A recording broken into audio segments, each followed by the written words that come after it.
जय हिंद साथियों, आप सभी का स्वागत करता हूं आप सभी के अपने चैनल टारगेट सिलेक्शन में। साथियों, आज की इस वीडियो में यूपी ट्रिपल एससी पेट एग्जाम को क्रैक करने के लिए हम देखेंगे 6 सितंबर को कैसे सवाल आएंगे और 7 सितंबर को साथियों कैसे सवाल आएंगे। मैं कहूंगा साथियों, आपकी आज की ये एकमात्र वीडियो आपकी शिफ्ट पर साथियों भारी पड़ेगी। आप यहां से देखेंगे कि डिक्टो बहुत सारे सवाल आपको अपने रियल एग्जाम में देखने को मिलेंगे। तो जितने जितने क्वेश्चन जिन जिन सब्जेक्ट से आपसे पूछे जाएंगे, जैसे कि हिंदी से 5 सवाल है ना, जीके जीएस में हिस्ट्री से इतने सवाल, ज्योग्राफी से इतने सवाल, तो उतने उतने सवालों को हम लोग देखेंगे और ये सबसे टॉप लेवल के क्वेश्चंस होंगे। मैं कहूंगा पूरे सिलेबस का निचोड़ देखेंगे आज के इस वीडियो में। तो इस वीडियो को आप शुरू से अंत तक देखिएगा। पहले हिंदी के 5 सवाल हैं, देखिए हिंदी के 5 सवालों में से कितने सवाल आप बिल्कुल सही कर पाते। पहला सवाल आपकी स्क्रीन पर कह रही कि ये बोली किसकी इकाई है। क्या बोली भाषा की छोटी इकाई है, अंचल की छोटी इकाई है? नहीं। राज्य की छोटी इकाई नहीं, देश की छोटी इकाई नहीं साथियों। अगर ये सवाल आता है तो बोली किसकी इकाई है? भाषा की छोटी इकाई है। उसके बाद देखिए कह रहे कि नी जो उपसर्ग है, ये नी उपसर्ग से बना शब्द इसमें से कौन सा है, यानी कि उपसर्ग नी कहां पर लिखा है? देखिए इसमें तो बड़ी ही लगा है और पहली बात तो इसका उपसर्ग है ही नहीं, यहां पर भी नहीं है, यहां पर भी नहीं है, यहां पर सातु नी उपसर्ग है, इसलिए आंसर जिनका ए है तो बिल्कुल सही है। कह रहे कि कवि का स्त्रीलिंग बता दीजिए। कवि का स्त्रीलिंग क्या होता है सातु? कवित्री होता है। कभी कभी कवित्री की सही वर्तनी भी आपसे पूछी जाती है, तो आप लोग याद रखेंगे ऐसे लिखी जाती है कवित्री। उसके बाद देखिए कह रहे कि चंद्रमा के लिए पर्यायवाचियों वाली पंक्ति मुझे बताइए कौन सी है। तो देखिए चंद्रमा की अगर बात करें, निशाकर कहते हैं, सुधकर नहीं कहते हैं साथियों, है ना। इंदु कहते हैं चंद्रमा को, ठीक है। निशाकर कहते हैं, सुधाकर कहते हैं, बात बिल्कुल सही है, लेकिन ये इंदु नहीं लिखा हुआ, इदु लिखा हुआ, जो कि गलत है। निशाकर कहते हैं, सुधाकर कहते हैं, इंदु कहते हैं, यानी कि आपका जवाब जो जाएगा वो ऑप्शन नंबर सी के साथ जाएगा। अगला देखिए कह रहे हैं कि आपसे यहां पर अगर बात करें करके संज्ञा या सर्वनाम शब्द की विशेषता जो बताते हैं उनको क्या कहा जाता है। तो जो संज्ञा या सर्वनाम की विशेषता बताते हैं उनको तो विशेषण कहा जाता है। ये बहुत छोटे क्लास में आपने पढ़ी होगी विशेषण की परिभाषा कि क्या होती है। तो भैया जो संज्ञा या सर्वनाम की विशेषता बता रही है उसको विशेषण कहा जाएगा। कह रही भारत का पहला स्वतंत्रता संग्राम है ना 10 मई 1857 को शुरू हुआ था। तो कहां पर शुरू हुआ था ये आपसे पूछा जा रहा है। मैं कहूंगा मेरठ से साथियों शुरू हुआ था। उसके बाद देखिए कह रहे कि लखनऊ में 1857 के विद्रोह का नेतृत्व किसके द्वारा किया गया। देखिए लखनऊ की अगर बात करें तो बेगम हजरत महल ने किया था, जिनका आंसर बी है तो बिल्कुल सही है। उसके बाद देखिए भारत में सिविल सर्विसेज का सूत्रपात निम्नलिखित में से किसने किया था। तो किसने किया था? क्या लॉर्ड कॉर्नवालिस ने किया था? अगर आपका जवाब ऑप्शन नंबर बी के साथ है तो बिल्कुल करेक्ट हो जाएगा। उसके बाद देखिए कह रहे निम्नलिखित में से किसने ईस्ट इंडिया कंपनी एसोसिएशन की संगठन की स्थापना की थी, बताइए। तो किसके द्वारा की गई थी ईस्ट इंडिया एसोसिएशन संगठन की स्थापना? मैं कहूंगा दादा भाई नौरोजी के द्वारा की गई थी। राइट आंसर आपका ऑप्शन नंबर डी होगा। भारतीय राष्ट्रीय कांग्रेस के संस्थापक की अगर बात करें तो साथियों इनके संस्थापक कौन थे आपसे पूछा जा रहा है। तो अगर आपका जवाब ए ओ ह्यूम के साथ है तो आपका जवाब बिल्कुल सही हो जाएगा। उसके बाद देखिए कह रहे कि बंग भंग के बाद कौन सा आंदोलन शुरू हुआ था। तो बंग भंग की अगर बात करें इसके बाद कौन सा आंदोलन? स्वदेशी आंदोलन शुरू हुआ था। राइट आंसर जिनका ऑप्शन नंबर बी है तो बिल्कुल सही है। उसके बाद देखिए भारतीय राष्ट्रीय कांग्रेस के पहले अध्यक्ष कौन थे मुझे बताइए। साथियों यहां पर मैं आपको बता देना चाहता हूं कि अगर आप साथियों अपनी यूपी ट्रिपल एससी पेट एग्जाम जो है ना, इस पेपर को साथियों आप 100% क्रैक करना चाहते हैं तो आपको कुछ तरीका बताया जा रहा है, वो आप लोग देख लीजिए। देखिए ये बात बिल्कुल तय है कि पीवाईक्यू से क्वेश्चंस पूछे जाएंगे और कितने क्वेश्चंस पूछे जाएंगे? लगभग 50% क्वेश्चन पूछे जाएंगे पीवाईक्यू, यानी कि प्रीवियस ईयर क्वेश्चन पेपर से। जो 2021 में यूपी पेट का पेपर हुआ, 2022 में हुआ, 2023 में हुआ, इन 3 वर्षों में लगभग कितनी शिफ्ट हुई साथियों? लगभग 10 शिफ्ट हुई थी। तो इन 10 शिफ्ट का आपके लिए साथियों सोल्यूशन तैयार किया गया है। आपको भी पता है कि पेट का पेपर पीवाईक्यू से ही बनता है, 50% से ज्यादा क्वेश्चन पीवाईक्यू से उठाए जाते हैं। तो ये 10 शिफ्ट का सॉल्यूशन तैयार हो गया है। हर एक शिफ्ट की अगर बात करें, हर एक क्वेश्चन का सॉल्यूशन उसी के नीचे होगा। रीजनिंग होगी, मैथ का सॉल्यूशन उसके नीचे होगा, जीके जीएस का आंसर होगा, और जीके जीएस के आंसर के अलावा जो उससे रिलेटिव क्वेश्चन बनते वो भी होंगे, क्योंकि उनकी भी संभावना है आपके एग्जाम में आने की। तो कुल मिला के ये आपको पीडीएफ जो दी जा रही है वो साथियों 45 रुपीज की दी जा रही है। डिस्क्रिप्शन में लिंक है, वहां से जाकर आप इस पीडीएफ को प्राप्त कर सकते हैं। इसके अलावा आपको इंपॉर्टेंट करंट अफेयर की पीडीएफ भी दी जा रही है और जीके जीएस के इंपॉर्टेंट क्वेश्चन की भी पीडीएफ दी जा रही है। तो परीक्षा में जितना समय बचा हो साथियों इस पीडीएफ को देखिएगा और सरसरी निगाहों से देखकर साथियों अपने पेपर को देने चले जाइएगा। मेरा मानना है पेपर आपका साथियों बहुत आराम से क्रैक हो जाना चाहिए। चलिए तो बात करते हैं भारतीय राष्ट्रीय कांग्रेस के पहले अध्यक्ष कौन थे साथियों? तो WC बनर्जी थे। WC बनर्जी आपका आंसर हो जाएगा। कहने के लू एक प्रकार का क्या है? तो लू क्या साथियों चक्रवात है? नहीं। लू क्या शीत लहर है? मैं कहूंगा नहीं। क्या लू ऊष्म लहर है? बिल्कुल सही जवाब साथियों। लू जो है ना ये एक ऊष्म लहर है। कह रहे कि नीली क्रांति ये किससे संबंधित है? तो ये तो साथियों मछली उत्पादन से संबंधित है। नीली क्रांति जो है ना ये मछली उत्पादन से संबंधित है। उसके बाद देखिए भारतीय कृषि अनुसंधान परिषद के अनुसार भारत में कितने प्रकार की मिट्टियां पाई जाती हैं? तो कितने प्रकार की मिट्टियां पाई जाती हैं? ऑप्शन नंबर डी यानी कि 8 प्रकार की मिट्टियां पाई जाती हैं। अगला सवाल देखिए आपकी स्क्रीन पर, उत्तर प्रदेश में स्थित त्रिवेणी संगम में इनमें से कौन सी नदियां मिलती है? ये बहुत इंपॉर्टेंट क्वेश्चन है साथियों और आपके एग्जाम में आएगा। मैं कहूंगा साथियों गंगा यमुना सरस्वती। कहां पर लिखा हुआ है? ऑप्शन नंबर ए में लिखा हुआ है, यानी कि उत्तर प्रदेश में स्थित त्रिवेणी संगम में गंगा यमुना और सरस्वती नदियां मिलती हैं। उसके बाद देखिए भारत की सबसे बड़ी प्राकृतिक मीठे पानी की झील कौन सी है? तो किस झील की बात चल रही है साथियों? वूलर झील की बात चल रही है। वूलर झील आपका आंसर हो जाएगा। अगला देखिए भारतीय गणराज्य की पहली जनगणना साथियों कब शुरू हुई थी? तो पता कब हुई थी साथियों? 10 फरवरी 1951 में हुई थी। बात आपको याद रखना है। तो जिनका आंसर ऑप्शन नंबर ए है तो बिल्कुल सही है। कह रहे कि सूर्य के प्रकाश को पृथ्वी तक पहुंचने में कितना समय लगता है? तो मैं कहूंगा साथियों पता कितना समय लगता है? 8 मिनट 16.6 सेकंड का समय लगता है। यह सवाल भी कई बार आपसे पूछा जा चुका है, इसलिए इस सवाल को थोड़ा अच्छे से आप लोग तैयार कर लेंगे। कह रहे कि किस ग्रह को पृथ्वी का जुड़वा ग्रह के नाम से जाना जाता है? पृथ्वी का जुड़वा की अगर बात करते हैं साथियों किसको कहा जाता है? शुक्र को कहा जाता है, क्योंकि ये लगभग पृथ्वी के समान है, इसलिए पृथ्वी का जुड़वा ग्रह इसको कहा जाता है। कह रहे निम्नलिखित में से कौन सा एक खगोलीय पिंड नहीं है? तो इसमें से कौन सा खगोलीय पिंड नहीं? देखिए सूर्य एक खगोलीय पिंड है, तारे भी हैं, ग्रह भी है, लेकिन समुद्र थोड़ी ना होगा, तो नहीं होगा साथियों। इसलिए जिनका आंसर डी है तो बिल्कुल सही है। कह रहे कि सूर्य के 72 क्षेत्र को किस नाम से जाना जाता है? तो सूर्य के 72 क्षेत्र की अगर बात करते हैं साथियों इसको कोरोना नाम से जाना जाता है। ये सवाल भी कई बार आपके एग्जाम में पूछा जा चुका है और आप लोग याद रखेंगे। उसके बाद देखिए कह रहे कि झीलों के अध्ययन को क्या कहा जाता है? मुझे बताइए। तो झीलों के अध्ययन को टोपोलॉजी नहीं कहते हैं, हाइड्रोलॉजी भी नहीं कहते, इसको लिम्नोलॉजी कहा जाता है। क्या कहा जाता है? लिम्नोलॉजी कहते हैं साथियों झीलों के अध्ययन को। उसके बाद देखिए यूरोप की सबसे लंबी नदी कौन सी है? मुझे बताइए। तो अगर आपका जवाब ऑप्शन नंबर डी है, क्या वोल्गा नदी यूरोप की सबसे लंबी नदी है? तो बिल्कुल सही जवाब आपका। अगला देखिए साथियों अगर आपने अभी तक इस वीडियो को लाइक नहीं किया है तो वीडियो को लाइक कर दीजिए। अगर साथियों आप हमारे चैनल टारगेट सिलेक्शन पर साथियों नए हैं तो इस चैनल पर अगर नए हैं तो इसको साथियों आप लोग सब्सक्राइब भी साथियों जरूर कर दीजिए, क्योंकि अगर आप सब्सक्राइब कर लेते हैं तो 6 सितंबर और 7 सितंबर का जो आपको क्वेश्चन आने वाले हैं वो लगभग 80% क्वेश्चन हमारी ही क्लासेस से आपको देखने को मिलेंगे, क्योंकि आपको पढ़ा ही इतना दिया जाएगा कि इसमें से पेपर आपका साथियों इतना फंसे कि ये समझ लीजिए एक अच्छा स्कोर कार्ड आपके हाथ लगे। ठीक है ना, लेकिन आपको मेहनत से ये सारी क्लासेस देखना है ना। जितनी भी क्लासेस अब मैं लाऊं सारी क्लासेस आपको रेगुलरली अच्छे तरीके से देखना है। जितने क्वेश्चन है चाहे वो जीके जीएस के हो, हिंदी के हो, रीजनिंग मैथ हो, डीआई हो, इंग्लिश हो, सब कुछ साथियों बहुत अच्छे से देखेंगे तो आप ये एग्जाम साथियों क्रैक कर डालेंगे।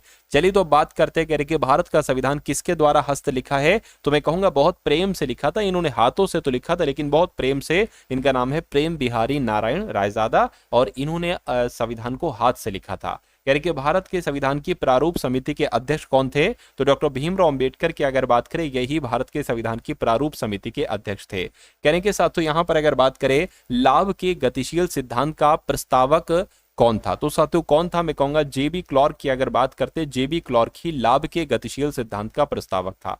अगला देखिए एफडीआई की साथियों फुल फॉर्म आपसे पूछी जा रही है, इसको कहेंगे फॉरेन डायरेक्ट इन्वेस्ट है ना, इन्वेस्टमेंट। तो ऐसा कहां पर लिखा हुआ है? प्रत्यक्ष विदेशी निवेश कहां पर लिखा है? ऑप्शन नंबर डी में लिखा हुआ है। अगला देखिए मनुष्यों में प्रजनन प्रकार इसके द्वारा आरंभ किया जाता है। तो किसके द्वारा आरंभ किया जाता है? मैं कहूंगा हार्मोन के द्वारा आरंभ किया जाता है। आंसर आपका ऑप्शन नंबर ए होगा।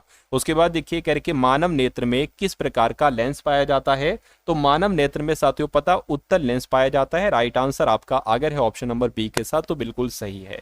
साथियों सारे के सारे सवाल आप लोग तैयार करते जाइए क्योंकि पेपर के लिए ये बहुत इंपॉर्टेंट है। मैं कहूंगा यहां से ही आपका पेपर फंसेगा, आपके आने वाले एग्जाम में क्वेश्चन साथियों फंसेंगे। तो वीडियो को लाइक कर दीजिएगा अगर आपने लाइक नहीं किया, और कमेंट सेक्शन में एक कमेंट लिख दीजिए साथियों जय हिंद का, है ना, जय हिंद का कमेंट आप जरूर लिख दीजिए। कह रहे कि मायोपिया को इस नाम से भी जाना जाता है, तो निकट दृष्टि दोष कहा जाता है साथियों मायोपिया को। आंसर जिनका ऑप्शन नंबर ए है तो बिल्कुल सही है। अगला देखिए यानी कि किसे पर्वतीय पर्यटन स्थलों की राजकुमारी के रूप में जाना जाता है? तो किसकी बात चल रही है? मैं कहूंगा कोडाइकनाल की बात चल रही है। कोडाइकनाल को ही पर्वतीय पर्यटन स्थलों की राजकुमारी के रूप में जाना जाता है।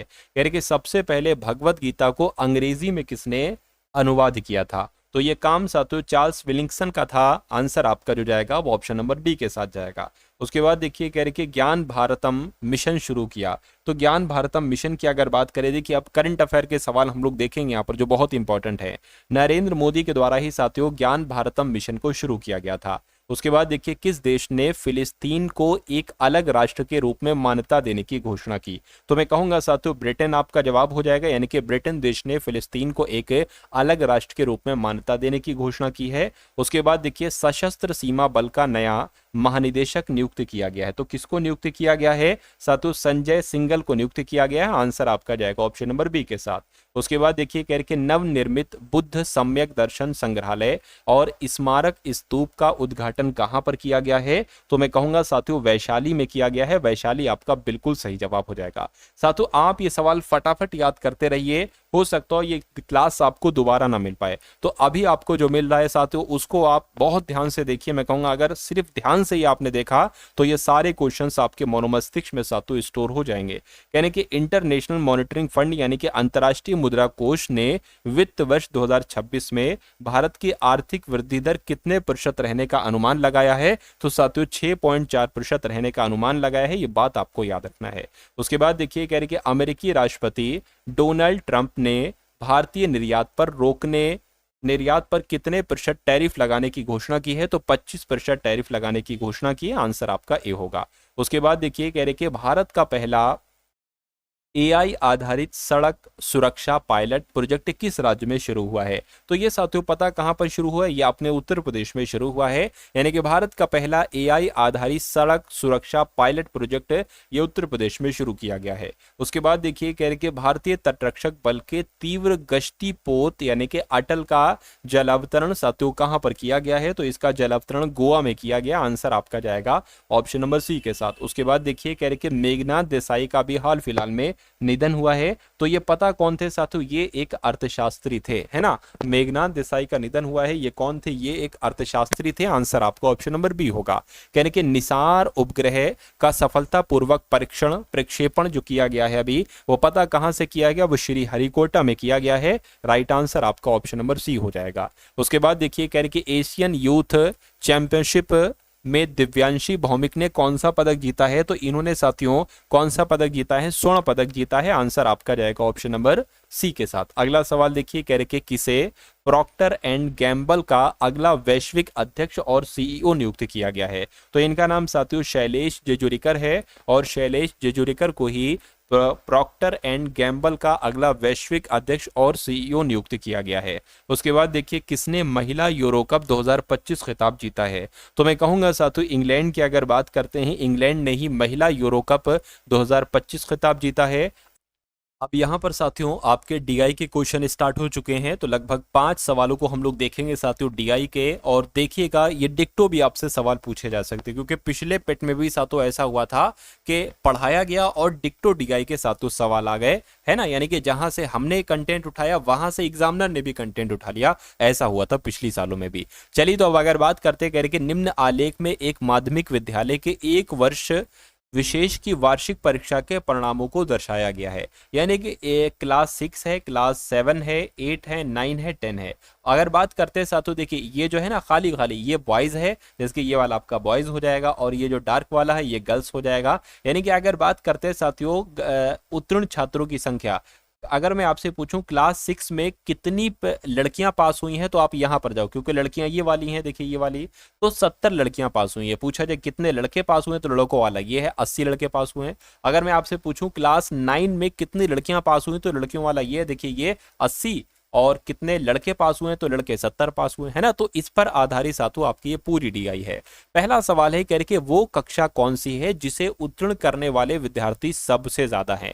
अब यहाँ पर बात की गई है विद्यार्थियों की, यानी कि यहाँ पर बॉयज भी आ जाएंगे और साथियों गर्ल्स भी आ जाएंगे। अगर हम साथियों बात करते हैं क्लास 6 में कि क्लास 6 में कितने बॉयज प्लस गर्ल्स पास हुए हैं। देखिए ये 80 लड़के हुए हैं और 70 लड़कियां हुई हैं, यानी कि क्लास 6 में 150 विद्यार्थी पास हुए हैं।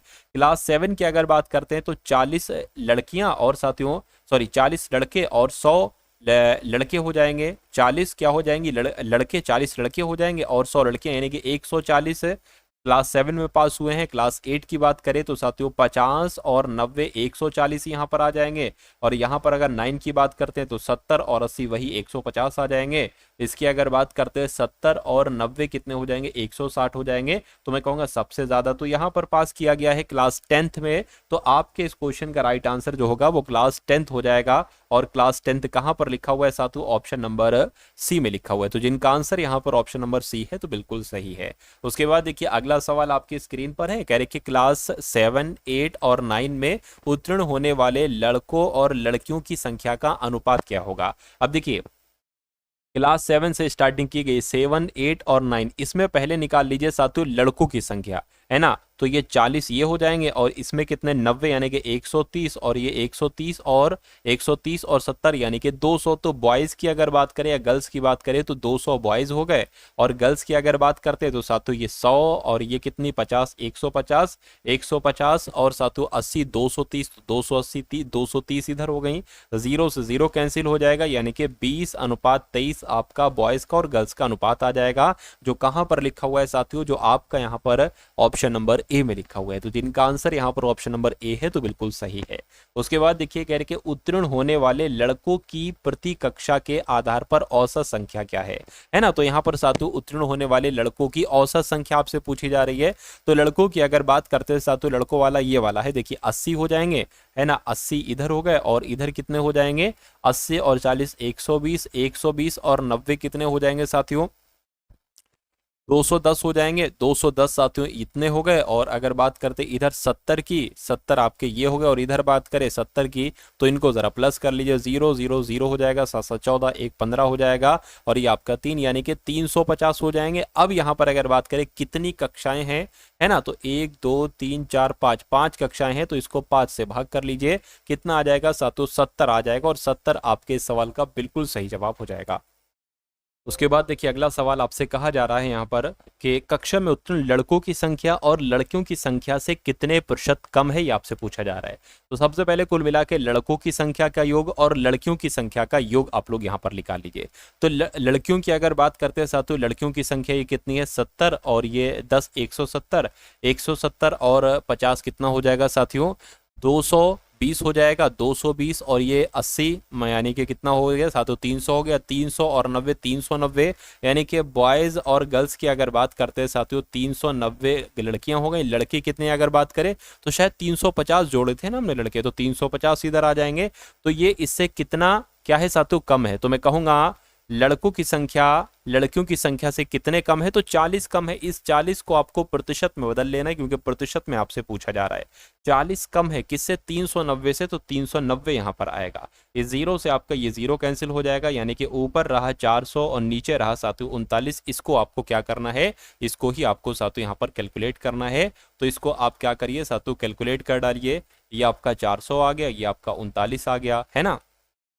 तो लगभग मेरे हिसाब से देखिए अगर ये 10 बार में हम काटेंगे तो कितना आ जाएगा, 390 आ जाएगा, है ना। 10 बार में देखिए कट कर ले तो कोई दिक्कत नहीं, 39 से कम 39 हो जाएगा, बचेगा 1 और ये।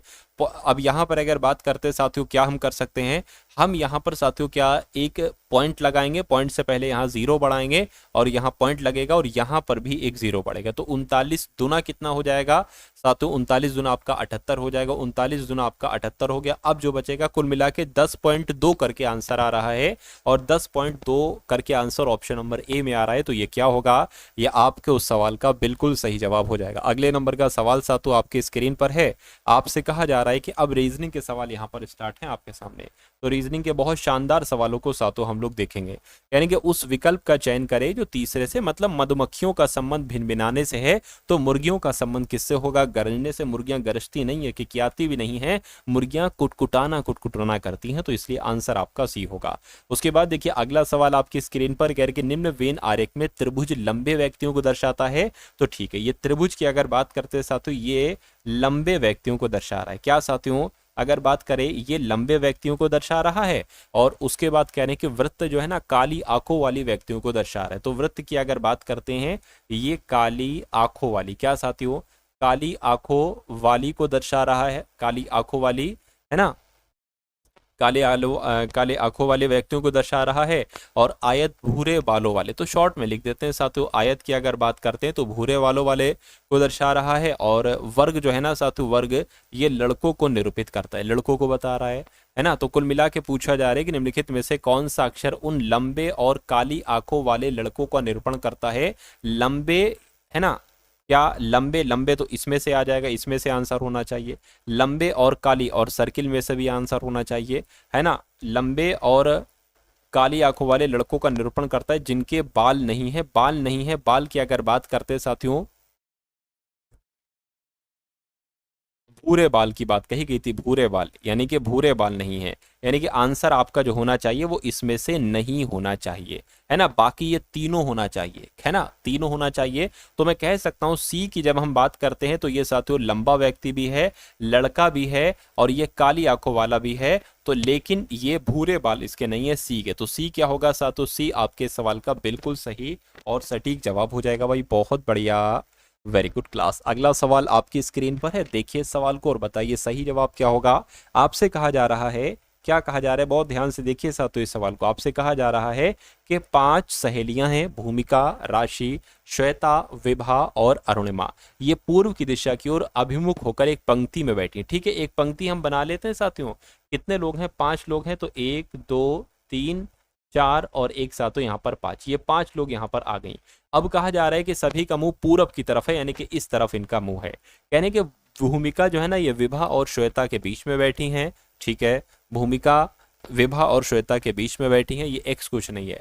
राशि श्वेता के बाईं और दूसरे स्थान पर बैठी हैं। तो एक काम करिए, श्वेता को आप कहीं पर सबसे पहले बैठा लिए। मान लीजिए श्वेता अगर आप यहां पर बैठा लेंगे तो श्वेता के बाईं ओर, है ना, श्वेता के बाईं ओर राशि बैठेंगे। या एक काम करिए, यहां पर अगर आप बैठा लेंगे श्वेता को, है ना, तो श्वेता का बाईं और ऊपर हो जाएगा, है ना। तो यहां पर कौन बैठ जाएंगी, राशि बैठ जाएंगी। ठीक है, यानी कि दक्षिण छोर पर कौन सी लड़की बैठी है, दक्षिण छोर ये होगा। दक्षिण छोर पर कौन सी लड़की बैठी पूछा जा रहा है। अब इसको देखिए, कह रहे कि विभा और श्वेता के बीच में भूमिका है। तो विभा और श्वेता के बीच में, अच्छा विभा अगर बात करते साथियों, श्वेता यहां पर आ गए, और तो विभा कहां पर बनेगी, है ना। विभा की अगर बात करें, या आप एक काम और कर सकते हैं साथियों, श्वेता को अगर आप यहां पर बैठा लेंगे तो हम कर सकते हैं साथियों के श्वेता और विभा, विभा को फिर हम यहां पर बैठा देंगे, है ना। तो बस करना कुछ नहीं था, फिर से मैं आपको समझा दे रहा हूं। मैंने आपसे बताया था कि श्वेता के बाईं और दूसरे स्थान पर राशि है। तो श्वेता अगर यहां पर बैठती हैं तो हमारा सब कुछ सही हो जाता है। श्वेता के बाईं और दूसरे स्थान पर राशि है, यानी कि राशि साथियों यहां पर है। और कह रहे हैं कि क्या कह रहे हैं, कह रहे हैं कि विभा और श्वेता के बीच में भूमिका है। तो श्वेता और विभा के बीच में, है ना, श्वेता और विभा के बीच में कौन है साथियों, भूमिका है, यानी कि भूमिका आपकी साथियों यहां पर आ जाएंगी। अब बचा कौन, एक बचा साथियों अरुणिमा बची। तो मैं कहूंगा अरुणिमा जो है ना वो साथियों यहां पर आ जाएंगी। तो दक्षिणी छोर पर कौन है साथियों, विभा है। तो मैं कह सकता हूं साथियों विभा आपके सवाल का बिल्कुल सही जवाब हो जाएगा, जो कि कहां पर है, जो कि ऑप्शन नंबर सी वाले में। ठीक है ना, चलिए उसके बाद देखिए अगले नंबर का सवाल आपकी स्क्रीन पर है। इस सवाल को देखिए और बताइए राइट आंसर क्या होगा। कह रहे कि 8 मित्र हैं, P Q R S T U V और W, एक पंक्ति में बैठे फिल्म देख रहे हैं। T एक छोर पर बैठा है, ठीक है ना। तो देखिए 8 मित्र हैं और पंक्ति में बैठे हैं साथियों, एक T एक छोर पर बैठा है। तो मान लीजिए 1 2 3 4 5 6 7 और साथियों 1 8, 8 लोगों की जगह हमने यहाँ पर अभी तो बना दी है। उसके बाद कहने के T एक छोर पर बैठे हैं, यानी कि T यहाँ पर भी बैठ सकता है, यहाँ पर भी बैठ सकता है। कहने के Q W और R के बीच में बैठा है, और V S और U के बीच में बैठा है। W T के दाईं बगल में बैठा है, और R P के बाईं और बगल बैठा है। P और U के बीच में 2 व्यक्ति। देखिए इसको सबसे पहले सॉल्व करिए, क्योंकि ये सबसे सटीक है, क्योंकि इसमें कोई कंफ्यूजन भी नहीं है। T के दाएं और बगल में बैठा है W, तो आप T को कहीं पर भी बैठा सकते हैं, है ना। अच्छा यहाँ पर एक बात ये भी कह रहे थे T एक छोर पर बैठा है, तो अगर T को हम यहाँ पर बैठालते हैं तो T का दायां तो फिर तो इधर हो जाएगा, इधर तो कोई है ही नहीं, यानी कि T जो बैठेगा वो उस छोर पर नहीं बैठेगा बल्कि इस छोर पर बैठेगा। और यानी कि T के दाएं और बगल में बैठा है W, यानी कि W सा तो यहाँ पर बैठेगा। अब W यहाँ पर भी करके W और R के बीच में क्यू बैठा है, तो डब्ल्यू और आर के बीच में कौन बैठा है, क्यू बैठा है, तो क्यू हमने बैठा दिया। उसके बाद कहा जा रहा है कि आर जो है ना ये पी के बाईं ओर बगल में है, तो आर जो है ना साथियों ये पी के बाईं ओर बगल में, ठीक है, ये भी हो गया। कहने के पी और यू के बीच में दो व्यक्ति बैठे हैं, तो पी और यू के बीच में 8 लोग थे ना, 1 2 3 4 5 6 7 8, एक यहाँ पर है और एक यहाँ पर है, यानी कि P और U के बीच में तो 2 लोग हैं ना, तो साथियों U आपका यहाँ पर आ जाएगा। कोई दिक्कत नहीं। कह रही कि दूसरे छोर पर कौन बैठा है, तो दूसरे छोर पर आपसे साथियों यहाँ पर पूछा जा रहा है। अच्छा, दूसरे छोर पर, एक छोर तो ये हो गया, एक छोर ये हो गया, पहला छोर ये और दूसरा छोर ये, यानी कि U बैठा है, तो U कहाँ पर है साथियों, U आपका ऑप्शन नंबर डी वाले में। देखिए यहाँ पर मिलेगा नहीं मिलेगा, T एक छोर पर बैठा है, Q W और R के बीच में बैठा है, Q जो है ना W और R के बीच में बैठा है, ये हो गया। कह रहे S और U के बीच में V बैठा है, तो S और U, अच्छा S और U के बीच में कौन बैठा है, V बैठा है। तो कुल मिला के यहाँ से कोई भी सवाल अगर आपसे पूछा जाता तो आप बहुत आराम से कर डालते। उसके बाद देखिए साथियों अगले नंबर का क्वेश्चन आपकी स्क्रीन पर है। आपसे कहा जा रहा है कि कथन है आपके सामने और आपके सामने यहाँ पर साथियों निष्कर्ष है। कथन को देखिए और निष्कर्ष को देखिए और बताइए कौन सा सही है यहाँ पर और कौन सा यहाँ पर गलत है। कहने के सभी एंजाइम विटामिन है, तो साथियों मान लीजिए क्या हो गए, एंजाइम हो गए, और सभी एंजाइम जो है ना साथियों ये विटामिन है। कहने के सभी विटामिन कार्बोहाइड्रेट हैं, तो सभी विटामिन कार्बोहाइड्रेट हो गए। अब निष्कर्ष को पढ़िए और बताइए कौन सा सही है कौन सा गलत है। कहने के सभी एंजाइम कार्बोहाइड्रेट है, तो बिल्कुल सही, सभी एंजाइम कार्बोहाइड्रेट है, ये बात बिल्कुल सही है। कोई भी एंजाइम कार्बोहाइड्रेट नहीं है। अब देखिए कभी भी कथन पॉजिटिव में आए तो जो निष्कर्ष होता है वो नेगेटिव में नहीं आ सकता, अगर आता है तो उसको हम कट कर देते हैं, यानी कि निष्कर्ष सिर्फ एक अनुसरण करता है, ऐसा ऑप्शन नंबर ए में लिखा हुआ है। तो ये आपका बिल्कुल सही और सटीक जवाब हो जाएगा भाई, बहुत बढ़िया, वेरी गुड क्लास। अब आपके यहाँ पर साथियों मैथ्स के क्वेश्चन स्टार्ट हो चुके हैं। मैथ्स के क्वेश्चन देख लीजिए, उसके बाद कुछ क्वेश्चंस इंग्लिश के हम लोग देख लेंगे और फिर वीडियो ये एंड हो जाएगी। चलिए, तो कहा जा रहा है कि 50 किलोग्राम भार वाले एक व्यक्ति के स्थान पर एक दूसरा व्यक्ति आ जाता है ना। 50 किलोग्राम भार व्यक्ति के स्थान पर एक दूसरा व्यक्ति आ जाने पर 8 लोगों के औसत भार में 2.5 किलोग्राम की वृद्धि हो जाती है साथियों। तो कहा जा रहा है कि नए व्यक्ति का भार यहाँ पर आपसे पूछा जा रहा है। तो इसका एक सूत्र होता है साथियों, क्या इसका एक सूत्र होता है नए व्यक्ति का भार, क्या साथियों एक सूत्र होता है वो मैं आपको बता दे रहा हूं। यहाँ पर नए व्यक्ति का भार बराबर क्या हो जाएगा, नए व्यक्ति का भार, यही तो हमें निकालना है नए व्यक्ति का भार। तो नए व्यक्ति का भार बराबर होता है पुराने व्यक्ति का भार, क्या साथियों, पुराने व्यक्ति का भार, शॉर्ट में लिख दिया मैंने, पुराने व्यक्ति का भार प्लस नए लोगों के भार में जो वृद्धि हुई है ना, जो वृद्धि हुई है, वृद्धि यहाँ पर साथियों कितनी हुई है, एक तरीके से अगर बात करें 2.5 की हुई है ना, 2.5 की हुई है, ठीक है, कोई दिक्कत नहीं। एक सेकेंड, तो वृद्धि जो है वृद्धि निकलेगी 8 लोगों के औसत भार में इतने किलोग्राम की वृद्धि हुई है, तो 2.5 की गुणा 8 से आपको कराना है, वो साथियों वृद्धि होगी, है ना, वही तो वृद्धि होगी। तो 2.5 की गुणा साथियों जब आप 8 से कराओगे तो कितना निकलेगा साथियों, यहाँ पर करा के एक बार देख लीजिए, मेरे हिसाब से साथियों यहाँ पर 20 आ जाएगा, ठीक है। तो पुराने भार वाला व्यक्ति, पुराने व्यक्ति का भार कितना था साथियों, 50 बताया गया और वृद्धि कितनी है, 20 है, यानी कि नए व्यक्ति का भार जो निकलेगा वो साथियों 70 किलोग्राम निकलेगा। 70 किलोग्राम कौन से ऑप्शन में है, ऑप्शन नंबर सी वाले में। अगला सवाल आपकी स्क्रीन पर है, देखिए सवाल को और बताइए राइट आंसर आपका क्या होगा।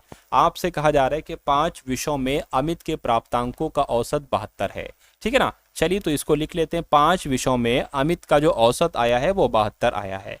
यानी कि यदि इन 3 विषयों में से यदि इन विषयों में से 3 विषयों के प्राप्तांकों का औसत, यानी कि इन 5 विषयों में से अगर 3 विषयों में से उसको 70 अंक प्राप्त हुए तो शेष विषयों के प्राप्तांक यानी कि 2 विषयों का आपको औसत पूछा जा रहा है।